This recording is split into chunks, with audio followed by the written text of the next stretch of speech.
Okay. Are you in right now too? Okay. Yeah, I see your name, but not a video.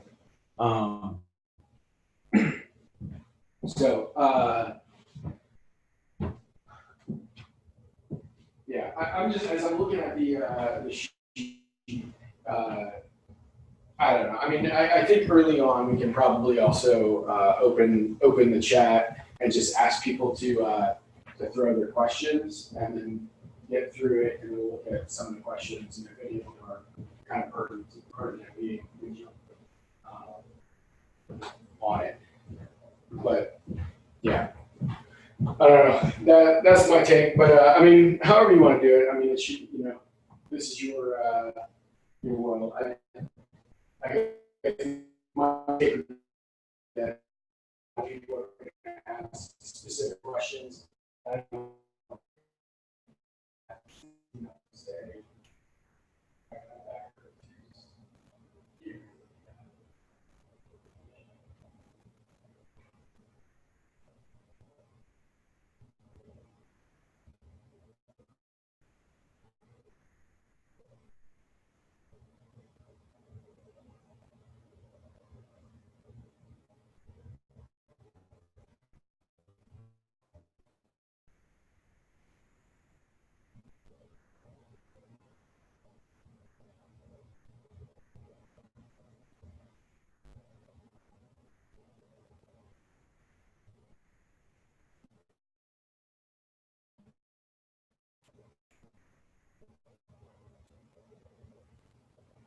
Right. I definitely think we need to hit the difference between like specific airline miles. We love to talk about promotions.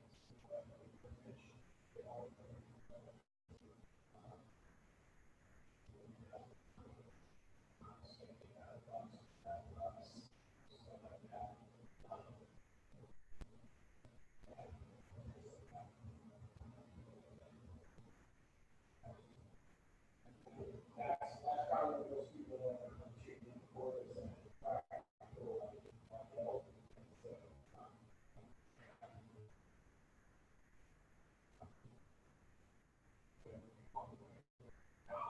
That was awesome. Yeah, like I mean, I guess the sound like that I had from all of you guys. It's awesome. I have 200.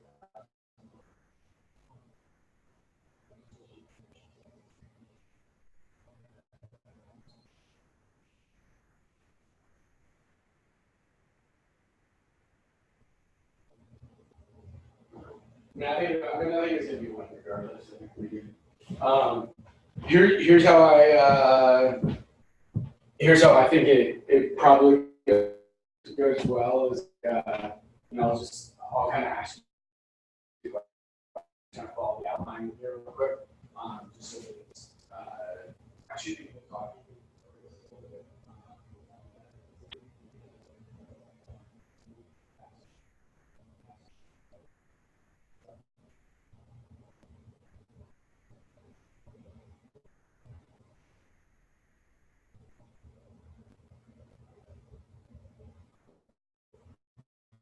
You really hold on a second.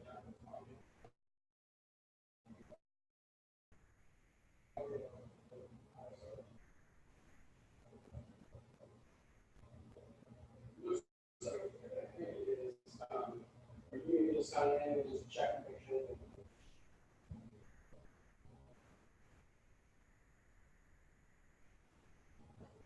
Okay. Yeah, that'd be great. That'd be great. But it looks good. All right. Cool. Thanks, man. All right. Thanks. Hey, you there? Cool. All right. Let's see here. Where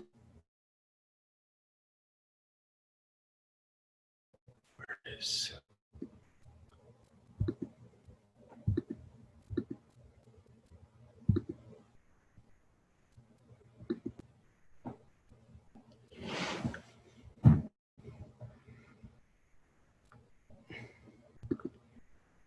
So we got a chat box open to all panelists. We want to make it panelists.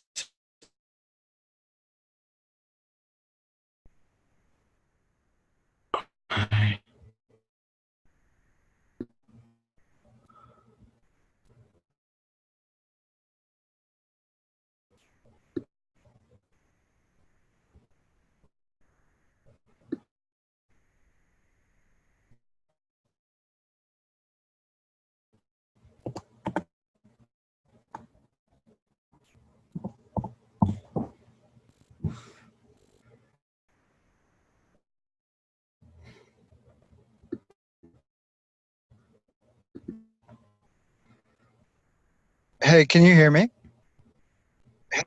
Yeah. Cool. Looks like All right. you're in the right place. Very cool. Awesome. All right. Thanks, man. I appreciate Your it. Wi-Fi might be a little. Could you move closer to the router? Your Wi-Fi might be a little not great. Oh, yeah. It says it's Hold red on. on my screen, and I can't hear you anymore.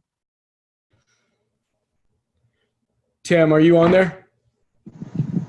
Can you hear me? I can hear you, Jonathan. Oh, cool. How about now? Is my My mic working? not Yeah, well? you're quiet though.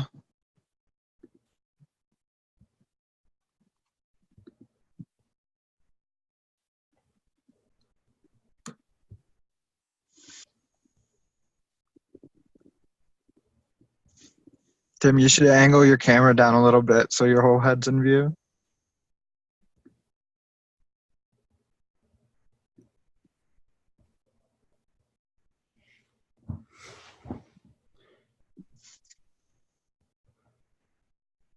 Cool.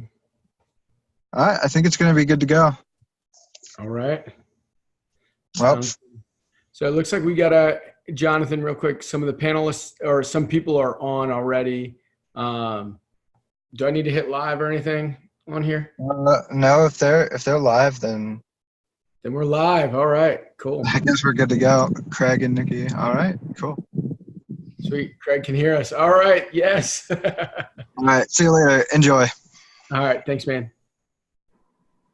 All right. Over here on the chat box, anybody that's joined us on here, the chat box over here is active. So we're good to go on that if you have any questions or anything you want to throw out there.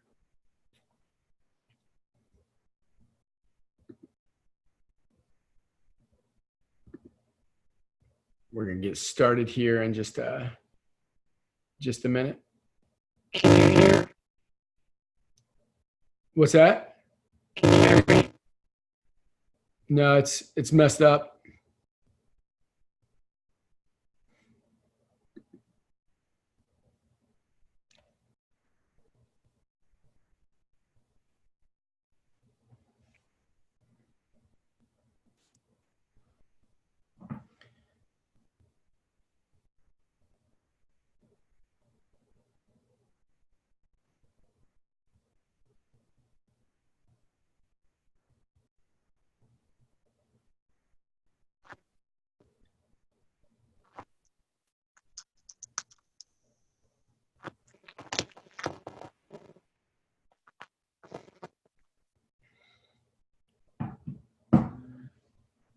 All right.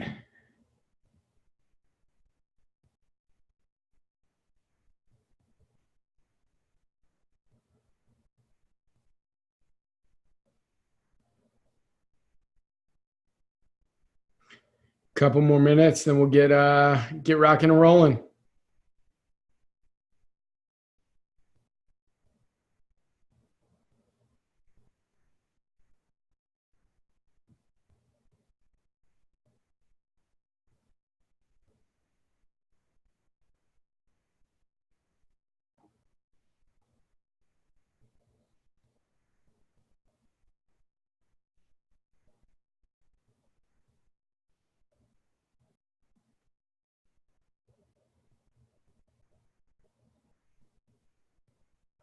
Hey, Tim, you want to give just one more test go here?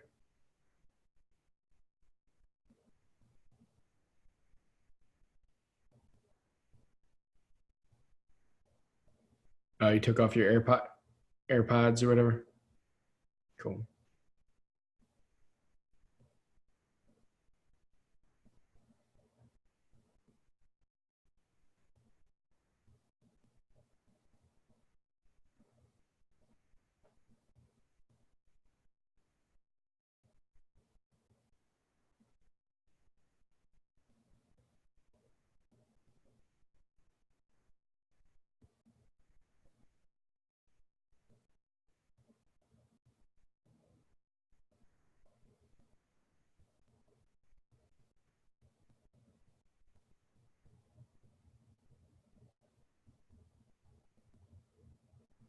All right.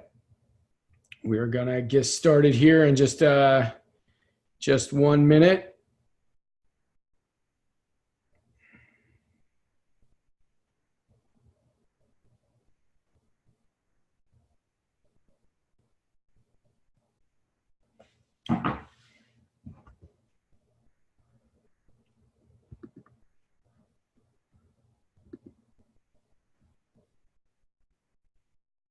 Can't hear you, Tim.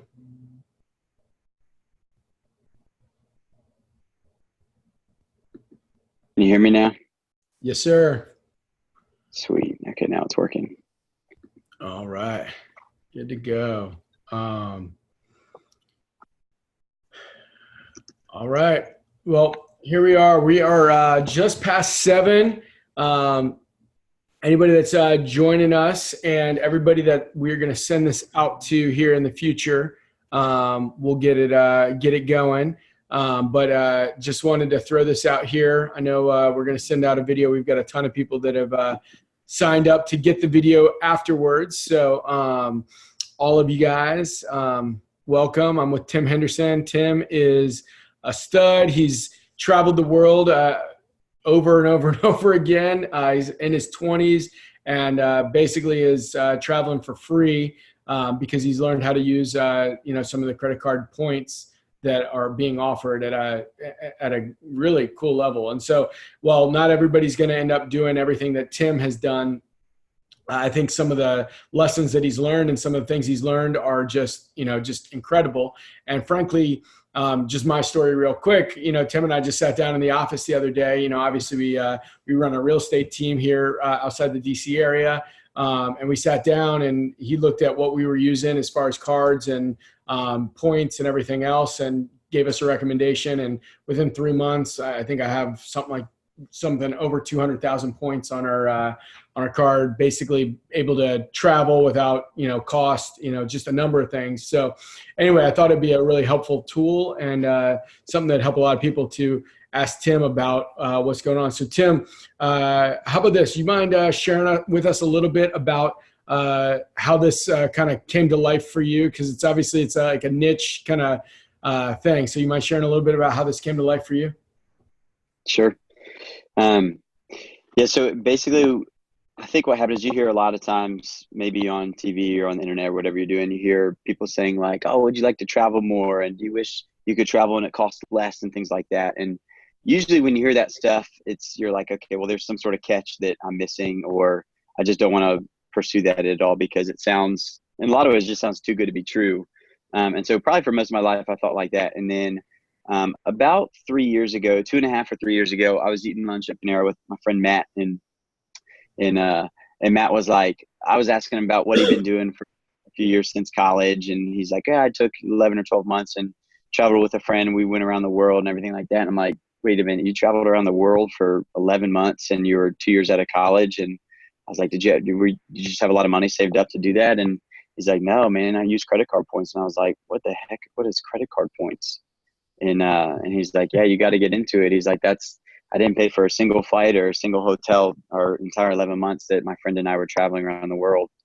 And they went to, I think 13 or 14 different countries. And I was like, dang, I need to research this a little bit more and learn about it. And so that was, like I said, maybe 2.5 or 3 years ago. And so that was exactly how I got into it. From there, I just honestly started Googling a lot of things and talking to whatever friends I could find that were semi-interested in as well. I would try and ask them questions and run things by them and go from there. And so that's basically how I got my start in it, by reading a bunch of blogs, and then having especially a couple of good friends that were just as into it as I was about learning and things like that. And so that's essentially the story there. Well, cool. Well, want to throw this out there for anybody here, anybody that's live. You can. There's a little button at the bottom that says chat. If you have anything you want to ask during this process or during this time, feel free to just put something in the chat bar, and we'll definitely hit those questions up for you. And if you're not live, I know Tim will share this with you in a bit. Is that he is very, very much willing to be generous with his time and help inform you and get you where you need to go. So that's just crazy, Tim. All the travel that you've done and your friend did basically for free. So what would you hope to make sure everybody learns here in the next 20, 25 minutes? Yeah. So essentially, the key is just learning that and just really coming to an understanding that you can travel essentially for free, and there's no gimmicks. There's no there's not a catch. You don't need to pay $10,000 and all of a sudden you can take a trip wherever you want. Like it's not like that. It's very attainable. You do have to put forth at least some effort. It's like a lot of things in life, it's not just going to come to you, and it's not just going to happen. You kind of have to show a little bit of initiative there. But yeah, that's kind of the goal is to kind of teach for a second here on how it works. How I've, personally, I've probably been to, in the past 2.5 years alone, or maybe just the past 2 years, gone to like over 15 countries and over 30 states, and traveled around the world and flown in every type of airline class you could fly, and haven't really paid for any of the flights. So it's been really neat. And so really, to summarize, I told Chris, if you put it in layman terms, kind of how it works is you just sign up for credit cards. You get the bonuses upon signing up for them, and use those the points that you're given to book travel. And so that's essentially how it works in a nutshell. Sweet. So before we get into some of the exciting, crazy exciting stuff, one, tell us why credit card companies do this, and also tell us what we got to make sure that we don't fall into, because obviously, what are ways to avoid getting caught in just insane debt or paying crazy fees or bills or whatever. Can you just speak to that briefly for us? Yep. Yeah. So I think one of my good friends, when I first started learning about some stuff, the thing he told me, he's like, Tim, the key to all this is, he's like, you just got to treat your credit card like it's a debit card. If you do that, you're never going to get burned, and you'll be okay. So part of the issue is most people, when they get credit cards, they don't treat it as a debit card, meaning, if you have a debit card, then you can only spend whatever money is in your account. You can't spend anything more than that. And that's kind of how probably the best way to look at your credit card as well is, if you don't have $500 in your bank account to spend on something, well, don't just charge it to your credit card just because you can. If you don't have the money to do it, it's not going to end well for you. So I think that's a lot of where the bad kind of the bad stigma and a lot of the negative just the negative things and vibes that people get about credit cards, is that's where it comes from, is because the reality is most people, they don't pay off their credit cards, and they carry balances and things like that. And so they're not treating it as if it's their own debit card. They treat it as free money that they can use whenever they want and pay off over time, and yada, yada. And so with that kind of outlook and frame of mind, you're definitely going to get burned. And so that's the deal there. So and on average, so here's a few stats for you people, just to think about for a sec. So on average, the average American has 2.6 credit cards to their name. Again, that's on average. Some people have none, some people have one, and then others have a lot more than that, have 20 or 30 or more than that. But almost a third of Americans, they don't have any credit at all. So again, this is something we'll get to here in a few more minutes, but credit is also an important factor in a lot of different things in life. So the fact that almost a third of Americans don't have credit is a little bit sad. And part of the reason why, people, no wonder they can't borrow money, because they have no ability to without a credit score. But on average, again, with the credit cards, people have an average American has almost $6,500 in debt on those cards.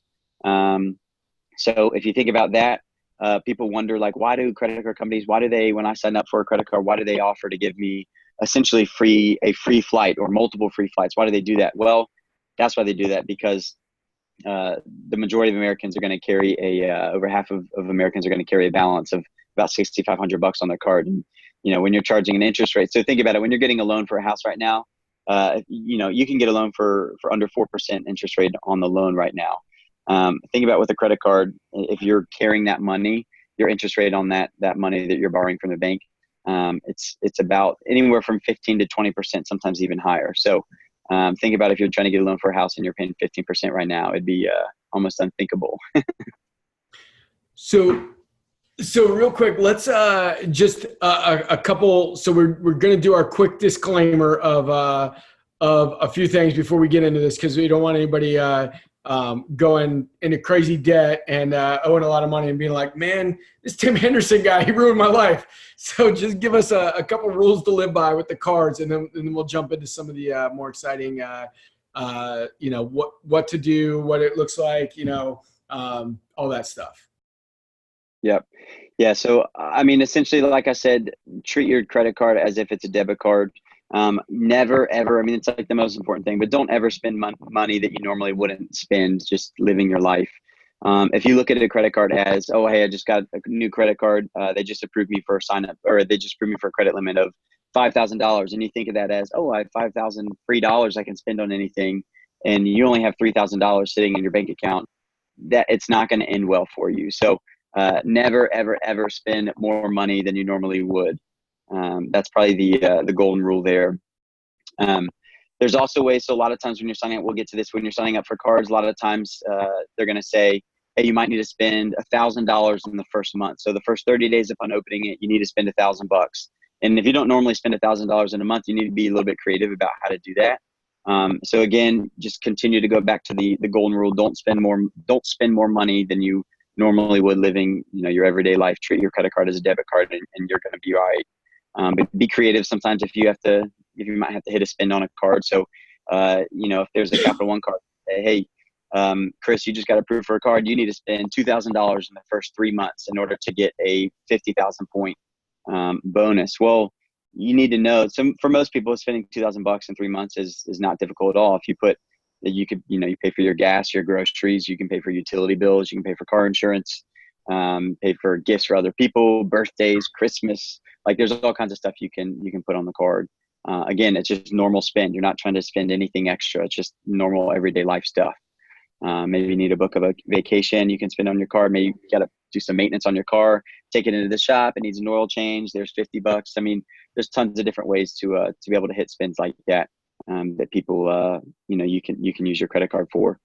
I think another thing that people don't realize too is that you're only paying it. So a lot of times people think, oh, credit cards, they have high interest rates, whatever. Well, you only pay those interest rates if you're carrying a balance from 1 month to the next. That's when you're paying an interest rate. So if you're paying off your credit card in full every single month, which is what I do, since I've opened my first credit card, a few years ago, I've never missed a payment.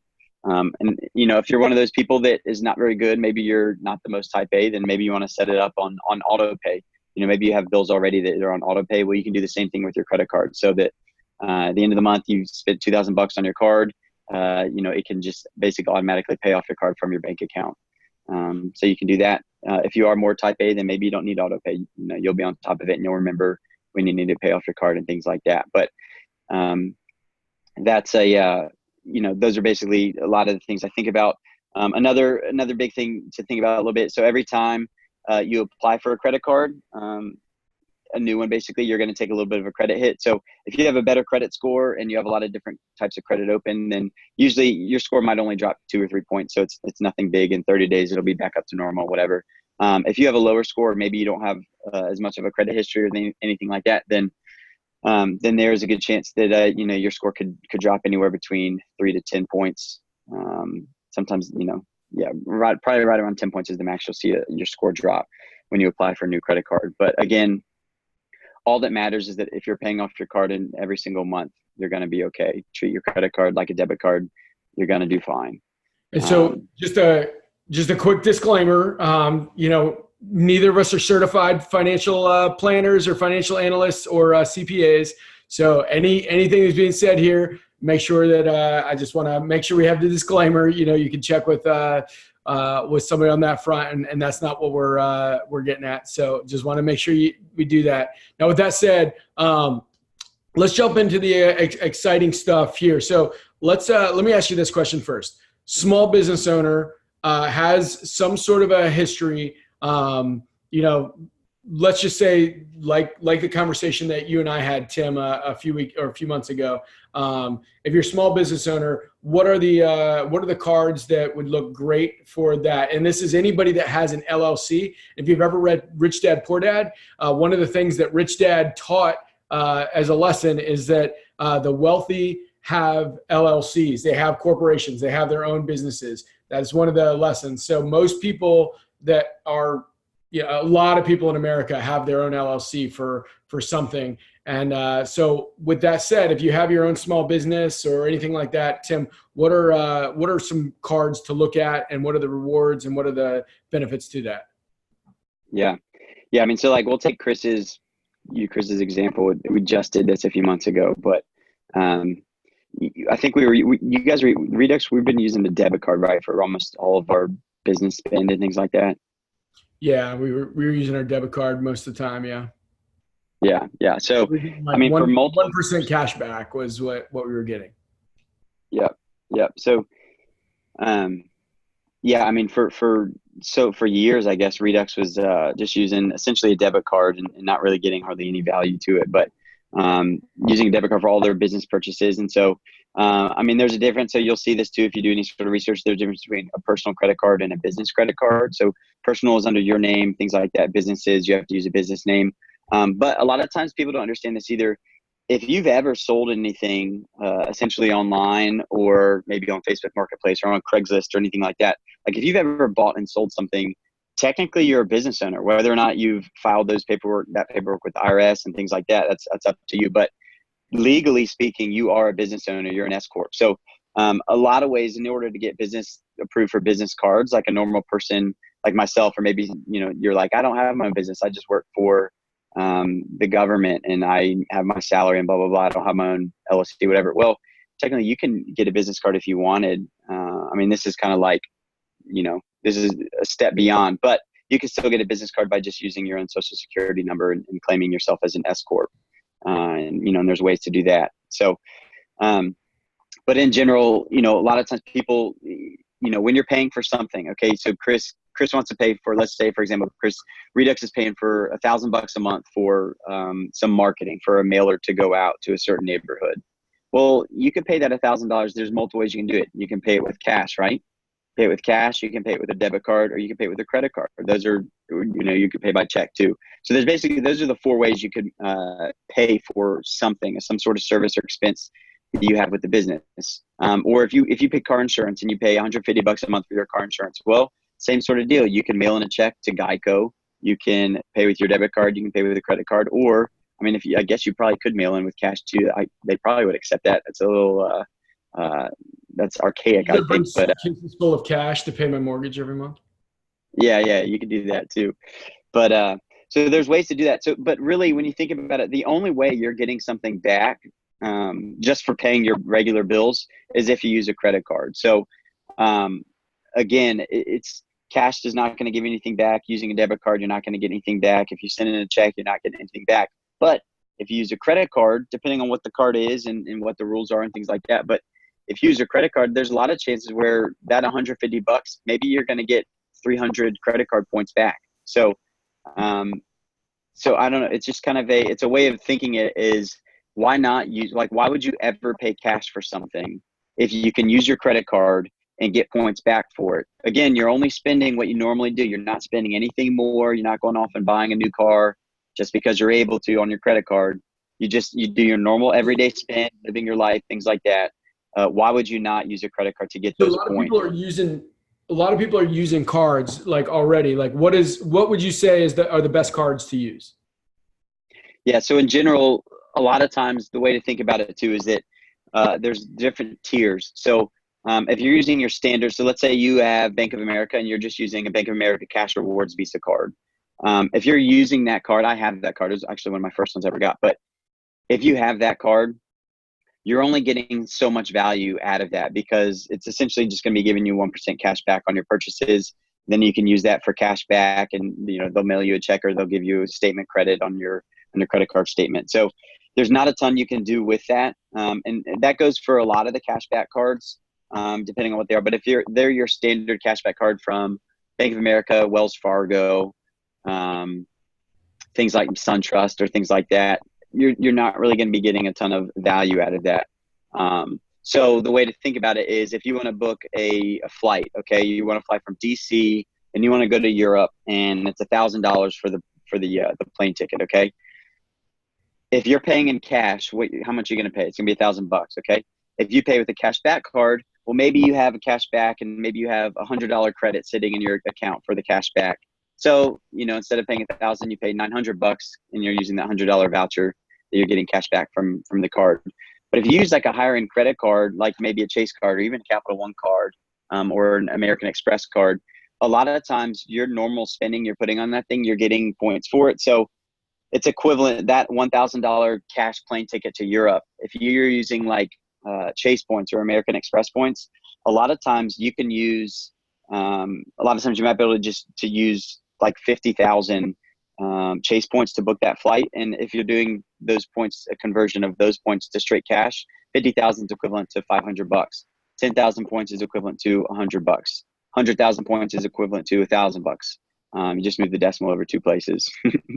Little math chico for you there. But so it's a way of looking at it is if you want to book that $1,000 plane ticket to Europe, you can use 50,000 Chase points. That's going to cost you $500 cash, or you could pay $1,000 cash out of your pocket. So what's the difference there? Paying $1,000 cash versus the equivalent of $500 worth of points. Well, you're saving $500. So there's so much. I mean, there's so much value to it. And again, so like a lot of times cards they'll incentivize and offer points like that. So you can sign up for a card, hit the minimum spend on it, get that 50,000 bonus, and then all of a sudden you have a free flight to Europe. That $1,000 flight that you were going to pay cash for, you can just book it on points, and you didn't pay anything for it except for signing up for the card. That's all you did. So give us like some practical, like, I'm a small business. I have this. What is the best bang for my buck? I've got, let's just call it $5,000 worth of overhead that I'm paying by credit card already. I'm getting 1% cash back. What would you recommend to get the most bang for your buck right now on that? And then we'll move it over to like a family, and then whatever. So for a business, what do you think? Everybody, like, give me two or three cards that you'd say, hey, this one, or this one. Yeah, I mean, definitely if you're a business, depends on how big you are. If you're a small business, I mean, are you a 5-person small business or are you a 30-person small business? How much are you spending each year? Those are some questions you need to answer. But like in general, I mean, the Chase Ink it's constantly rated to as one of the best business cards right now. If you get it, you got to spend $5,000 in the first 3 months for your business, and you'll get 80,000 bonus points. And then from there, there's all kinds of different rewards you're going to be getting on every dollar you spend using that card. And again, you're just spending normal stuff. You're not spending anything over than you normally would. It's just everyday spending for yourself personally or for the business. You could use that. The Chase Ink Business Preferred. Sorry, go ahead. Another one, I mean, you could use the American Express Business Platinum. That's another really high-end card, and there's a lot more to it than this, but essentially it's another card that people rate very high. I've had it myself personally, but what it does, it gives you a lot of benefit as well and gives you access to lounges and things like that. So when you're traveling and you're in the airport and you're like, man, it'd be awesome to not be around all these people and someone smells and, everything's really expensive. Well, there's certain credit cards too that give you access to lounges so that when you go into an airport and you go to Dulles and you're about to fly out, you can go an hour early and go hang out in the lounge. And a lot of times there's free food and free drinks and things like that. And you're not paying anything extra for that. Having that a certain credit card will give you access to the lounges. So that's another kind of cool perk there. Cool for that. So that's a small business. What's one of the cards that'll give you access to the lounge that you like? Chase Sapphire. Chase Sapphire will give you that? Chase Sapphire, any of the American Express Platinum cards. All right. So I'm a mom. I'm buying, I'm buying groceries. I'm buying gas. I'm buying, dinner when I go out to eat with my family, all the stuff like that. Just like an average American, mom. decent credit, let's say I've got like, 720 credit score, and I'm making, let's call it, 5,000 worth of, or let's call it 4,000 worth of expenses a month. What kind of cards would you recommend to me? Yeah.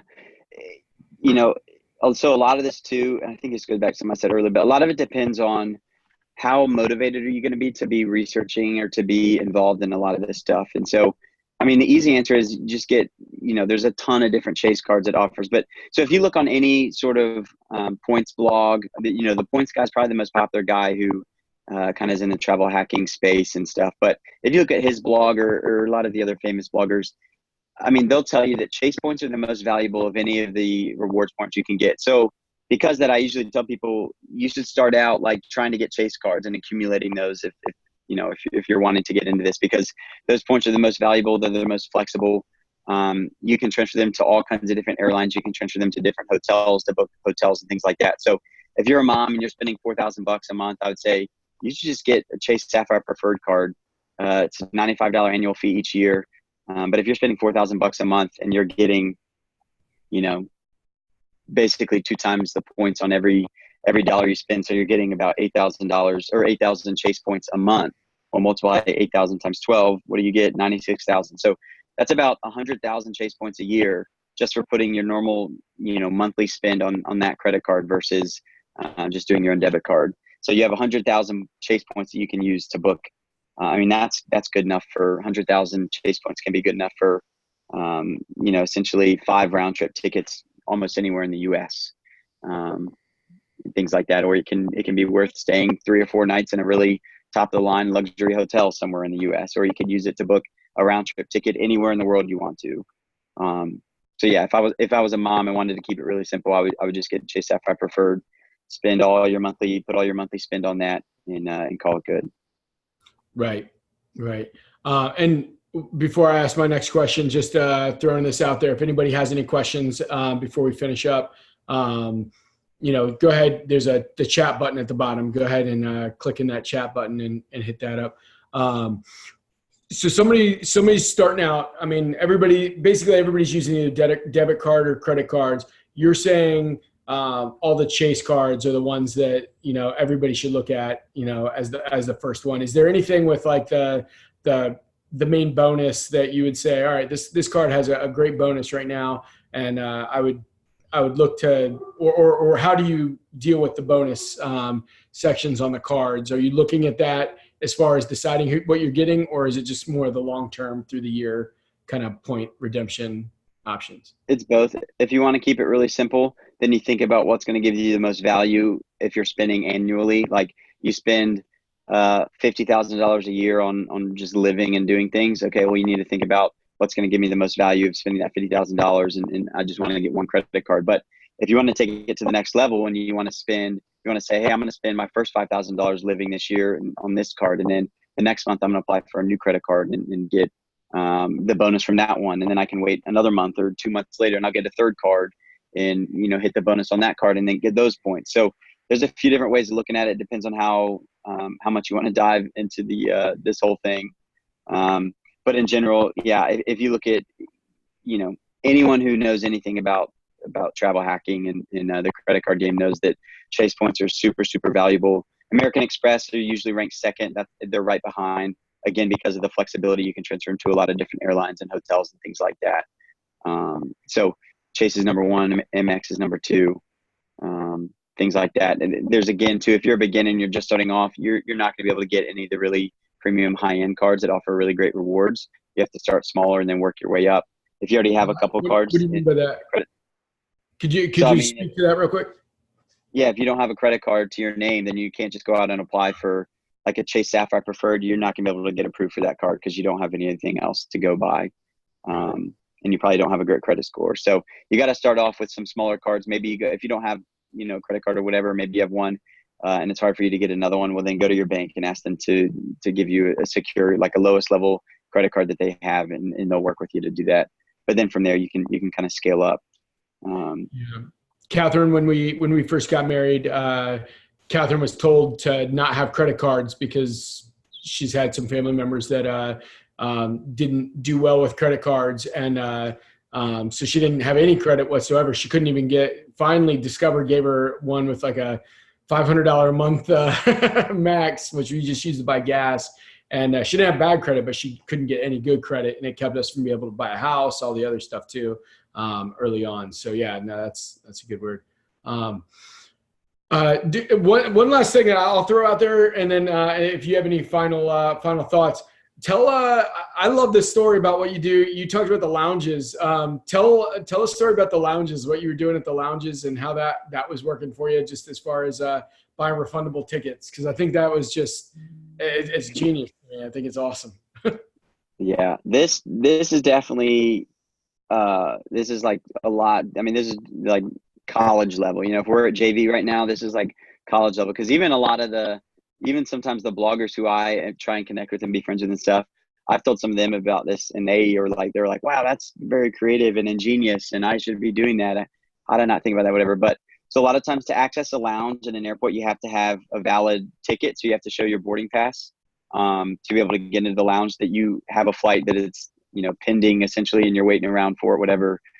So certain airlines, like Delta is one of them. If you buy Southwest, they have refundable airline tickets too.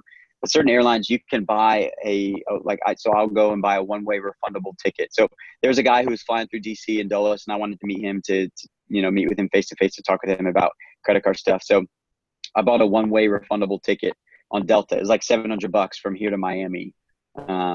And it was like first class too or something. It was crazy. But if you cancel it within 24 hours, then it's a 100% refundable. So I got it on a Friday morning, drove out to Dulles, parked, then got in the airport, used my ticket I just bought for a flight later that afternoon to get in the airport, get through security, and then enter the lounge. And I met him in the lounge, met with him for probably an hour and a half.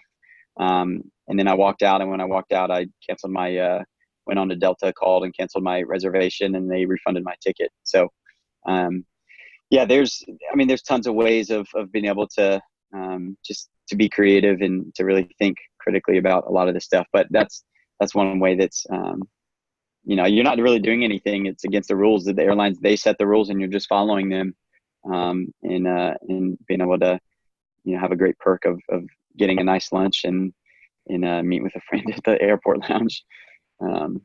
Yeah. Yeah. Well, tell us, is there anything else? I mean, I know we said we were going to be brief. We're going to be about half hour. I know, one, you said that you're open to talking with anybody that has any questions. So do you mind, you want to share whatever info you want for anybody to reach out to you? Yeah. I mean, I guess we have most people's emails on here that I can send an email out to, but if not, my email is tim.henderson@thereduxgroup.com. So, I'm completely open and available to, if you have questions about stuff, or you're like, hey, we have one Wells Fargo card, what do we want to do next? Well, I can literally act as your personal travel consultant and tell you exactly what card you should get and go for. If you want to take a trip to Europe for 10 days and you want all your hotels to be covered, you want all your flights to be covered, I can essentially tell you exactly what cards you should or shouldn't get, and where you're going to find the most value out of it. So happy to do that. Again, just send me an email and I'll be glad to try and answer as best I can. And I can attest to it. My last flight was free, so it was pretty sweet for just doing what I was already doing. Tim, how about this? Would you mind giving us just a couple last, what are your last kind of final thoughts? Like if somebody wants to get started, get going, other than obviously talk to you, which will be very helpful and is very generous of your time. What are some other things that just, in a couple minutes or less, because I know we're up against the clock here. What are a couple things that you would say, these are the things to think about, these are the things to do, this is how you get started? Yeah. First thing, send me an email if you're interested in any of this stuff and want to travel for free. Send me an email. Second thing, you got to do some of your own research. I essentially can do the research for you if you really want it that way, but it's going to be really helpful for you to be as knowledgeable as you can to think through and research and go on the Points Guy. I'll send links to a few different blogs that I like to follow, and there's all kinds of great content on there where, if you're new to this whole thing and you're trying to learn more, trying to learn where you can get more value out of this, then there's all kinds of information there that I'll share with you guys. And again, always just treat your credit card like it's a debit card. Don't spend more money than you have. Don't ever carry a balance. If you know you're going to carry a balance, don't put it on a credit card. And in general, enjoy it. Enjoy getting some credit card points. Companies are, and don't feel bad for credit card companies. American Express, and they make a ton of money. They make over $30 billion a year. So you are not the one to, or they are not the ones to feel sorry for. They're the ones making a lot of money and just charging people insanely high interest rates to essentially give them loans on whatever they're trying to buy on their credit card. So don't feel bad for the credit card companies. They do offer these incentives, and they offer points for cards in order to get your business and trying to make it as competitive and fair as possible. So enjoy it. Yeah, that's awesome, man. Well, thanks so much for spending your time here. I know Tim really well, and he's very loves to share things he knows. So if anybody has any questions, don't hesitate, hit him up. And Tim, thanks so much for sharing some of the stuff that you learned with us, and hopefully a lot of us will be able to travel for free this next couple of years, man. Thanks a lot. You got it. All right, see y'all.